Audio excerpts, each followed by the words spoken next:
Good evening and welcome to After Hours. We're going to answer the questions we couldn't get to during the show earlier. With me, Dr. Craig Youthy. Craig, important question here. We talked earlier about alcohol use affecting certain parts of the body, organ systems. Can it affect fertility, especially in men? Sure, it can. I mean, we've seen that you can have actually a decreased sperm count called azotemia in men that drink alcohol on a regular to abuse level. We also find that ED, erectile dysfunction, is prevalent in alcohol abusers. And we'll even see just the intimacy of relationships is affected. So it covers the whole gamut of sexuality. And yes, it does lead to some increased infertility. And I believe it could happen even with people who are drinking just small amounts on the fertility aspects.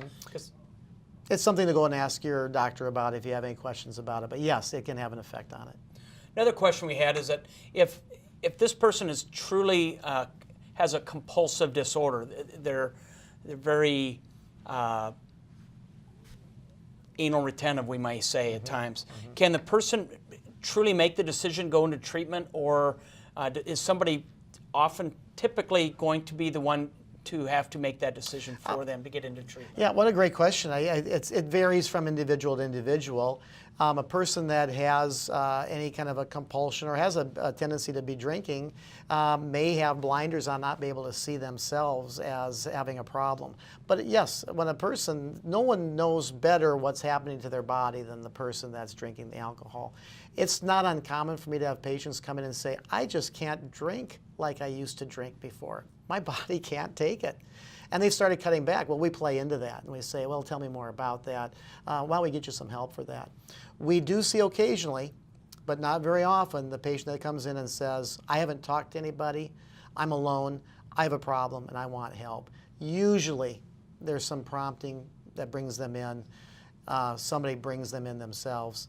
Or but yes, something they happened can. to their body that they noticed that maybe was a cue to them, hopefully. Right. We do see something called dual diagnosis. Dual diagnosis means a person not only has a problem with alcohol, they also have a problem with depression or anxiety, and they feed each other. You know, a person gets depressed, so they drink more. They drink more, and they become more depressed. And we do see suicide rates much higher in a person who abuses alcohol than a person that doesn't abuse alcohol. Thank you.